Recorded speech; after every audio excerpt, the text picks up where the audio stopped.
Setelah berhasil mengalahkan pengkhianatan dan menguatkan Majapahit, Raden Wijaya kini menghadapi ujian yang lebih besar.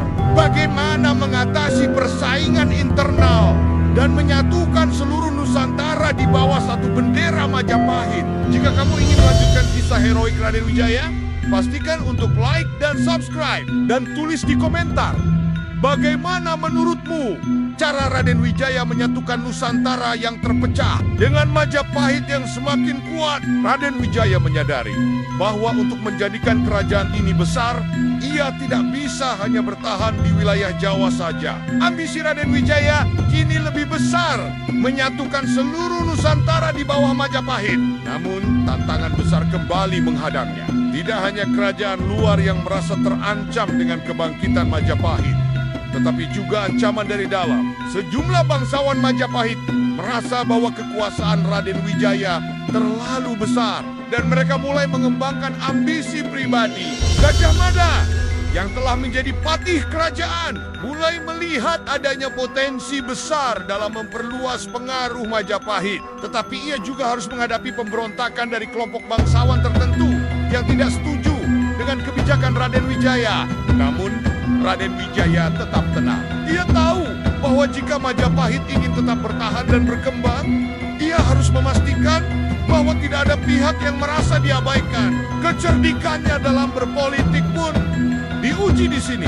Ia mulai menata kembali struktur pemerintahan dengan memberikan lebih banyak ruang bagi bangsawan dan pemimpin daerah untuk mengambil bagian dalam administrasi kerajaan, sekaligus mengawasi agar tidak ada yang menyalahgunakan kekuasaan. Di saat yang sama, ancaman eksternal juga semakin nyata.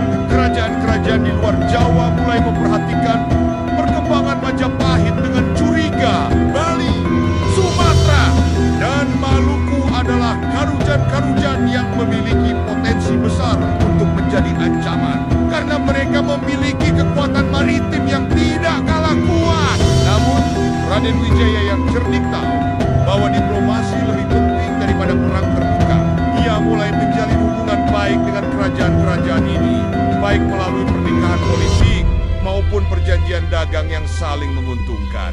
Perjalanan Raden Wijaya untuk menjalin aliansi ini juga menantang, karena tidak semua kerajaan di Nusantara siap untuk tunduk pada kekuasaan Majapahit. Puncak dari perjuangan ini adalah ketika Raden Wijaya berhasil merangkul kerajaan-kerajaan yang semula bersaing, menjadikan Majapahit pusat kekuasaan yang dihormati di seluruh Nusantara. Namun, meskipun ia berhasil memperluas pengaruh Majapahit, tidak semua berjalan mulus.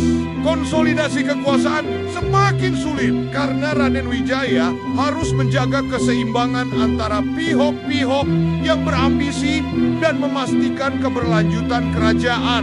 Sementara itu, Gajah Mada mulai menyadari bahwa ambisinya sendiri untuk memperluas Majapahit harus dilaksanakan dengan hati-hati agar tidak mengancam kestabilan kerajaan yang baru dibangun. Kerajaan Majapahit kini semakin kokoh dengan pengaruh yang semakin meluas.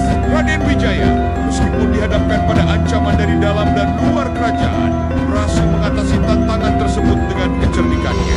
Ia tidak hanya membangun kekuatan militer, tetapi juga hubungan diplomatik yang menguntungkan, menjadikan Majapahit pusat perdagangan dan peradaban.